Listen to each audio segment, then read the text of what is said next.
Please welcome to the stage co-founder of Moon Funds and chairman of Checkpoint Software Technologies, Marius Nacht, and Yasmin Lukacs, executive director of the Israel Collaboration Network.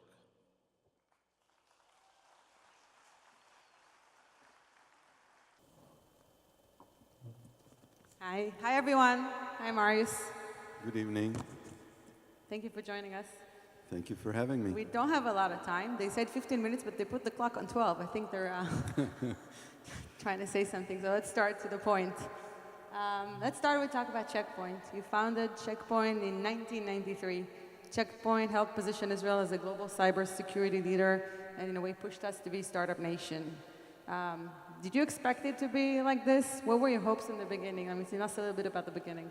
Of course we knew it's going to be like that. I'm just kidding. No, when we started Checkpoint, it was the beginning of a real revolution when we started digitizing communications. Then Amazon started digitizing music and books, etc. And it started a huge revolution. And we realized in Israel that when good things happen, then bad things happen as well. So being Israelis, we started focusing on the security aspect of internetworking. And we raised $300,000 from Nir Barkat, who was the mayor of Jerusalem. And within 3 years, we turned it into $300 million. And nowadays, it's an $18 billion company, a NASDAQ 100 company. And I'm very, very proud to be the chairman of this company.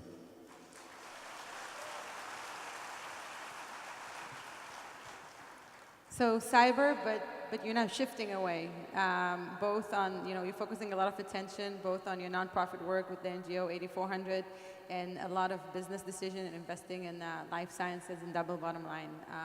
What prompted the change? This is a major change. Yes, so I wouldn't say that I'm shifting away. I think that we're adding another foot for the Israeli economy. So over the last 5 years or so, a huge revolution, a tectonic, earthquake started once we digitized our body, once biology was digitized through genome sequencing, and then CRISPR editing our own DNA, and big data, AI, all those tech tools that I'm quite familiar with started impacting the way healthcare and life sciences are being researched and healthcare services are being provided. And I realized that in Israel, there's a huge untapped opportunity. Israelis are very quick to adapt to new technologies. And this whole era of health tech that has just started now is going to provide for the Israeli economy another foot, I would say. So in addition to agri-tech that started some 20, 30 years ago, in addition to cyber, in addition to the defense sector, we feel that the country needs another growth engine for the economy, and that's going to be health tech. The reason I started is because I've founded and funded a number of health tech companies, and I saw that they were actually being sold or they were acquired by multinational companies too early and for peanuts. And if those companies had the extra financing to go through another inflection point in their valuation, then maybe we can build another Teva, maybe we can build another Checkpoint, or maybe we can build 5 of those. And any one of those companies like Teva or Checkpoint, they're a significant power to the economy in terms of taxes, in terms of income, in terms of job creation. But now we're not just dealing with cybersecurity, we're actually dealing with healthcare.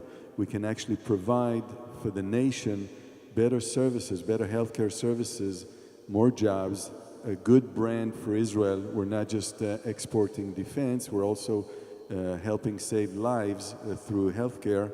So I saw quite a large number of bottom lines from my perspective, and we started both a for-profit fund that invests predominantly in late-stage healthcare companies, Israeli and Americans. By the way, we've also invested in American companies started by Israelis over here.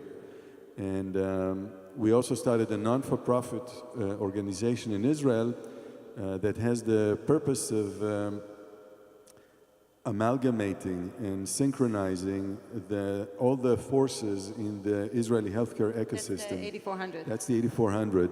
So just like there is 8200 for cybersecurity, we decided that we're going to create the 8400 network, health network of individuals that come from all walks of the ecosystem.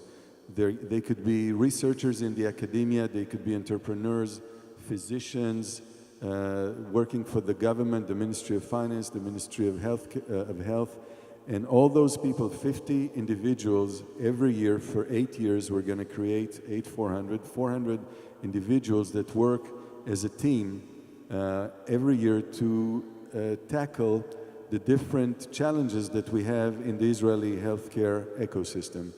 I'm a proud member of the first cohort. We're now, the second cohort is starting. I met just a few hours ago, a couple of hours ago, with Science Abroad. I hope that they're in the crowd. It's a group of a couple of thousand Israelis that are usually PhDs and postdocs that are living here in America. They're still connected very closely to Israel, and they want to start their own enterprises here. It could be research, it could be a commercial company. We would love to fund them and keep that tight network of knowledge and intelligence that flows back and forth. Thank you, guys. So in that way, I hope that Israel will eventually become a viable alternative for them to start their businesses in Israel and not just over here in America. Yeah, and I heard you speak in another occasion about how excited you are about this, and I don't think you can speak about cybersecurity with that kind of passion in your eyes. At the end of the day, you are saving people. Let's talk about like the transformation that's happening in life sciences that you're pushing, and the connection, the opportunity for Israel, not just in terms of more jobs, but the connection with the world. What could this do to Israel? What's the future in Israel in this relation? And are we going to shift from being startup nation to biotech nation? I definitely think so. You know, when we started Checkpoint, we really didn't know how big it's going to be. But once you digitize things, then great things happen. So things like Google and the internet and Amazon and Facebook, all those things happen because you digitize things. Now, 25 years later, so all the internet started basically in 1993 when the .com was created. Now, 25 years later, we have all that phenomenal infrastructure. You know, Einstein said that he reached so high because he was sitting on the shoulders of giants. Now, imagine this health tech revolution that is happening now once we have all those wearables, mobile phones, internet, artificial intelligence, IoT. Once we have all of those technologies, and now we're putting them to good use in creating and providing longevity and better health care, and actually detecting and preventing illnesses to begin with, we're faced with a phenomenal blue ocean of opportunities to innovate and to create. And Israelis, because by nature, you know, we're not German engineers that are born engineers and they're going to stay mechanical engineers for the rest of their lives. Israelis are jumping from one place to the other, from Israel to America, from cyber to bio.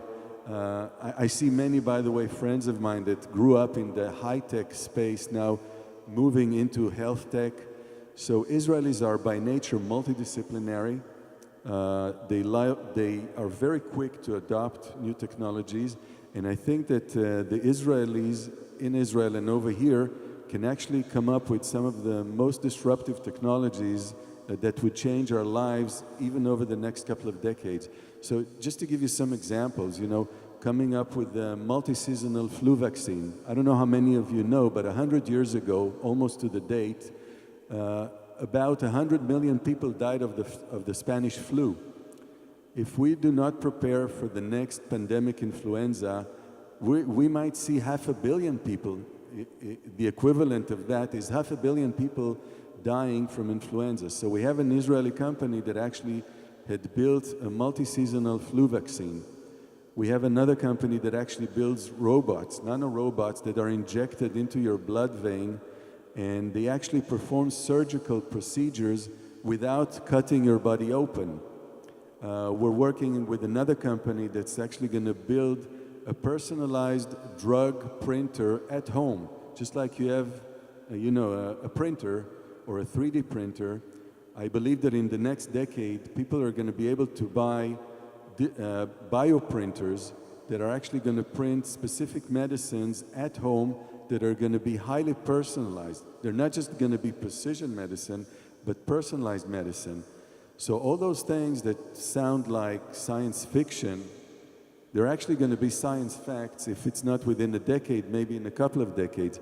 The acceleration nowadays in terms of innovation is just mind-boggling. And I believe that Israel and Israelis here and in Israel can actually play a significant role. There's a quote by the CEO of Merck that said, the big pharmaceutical company, that said that half of the Merck revenues are coming from Israeli or Israeli-related innovations. And I want those innovations,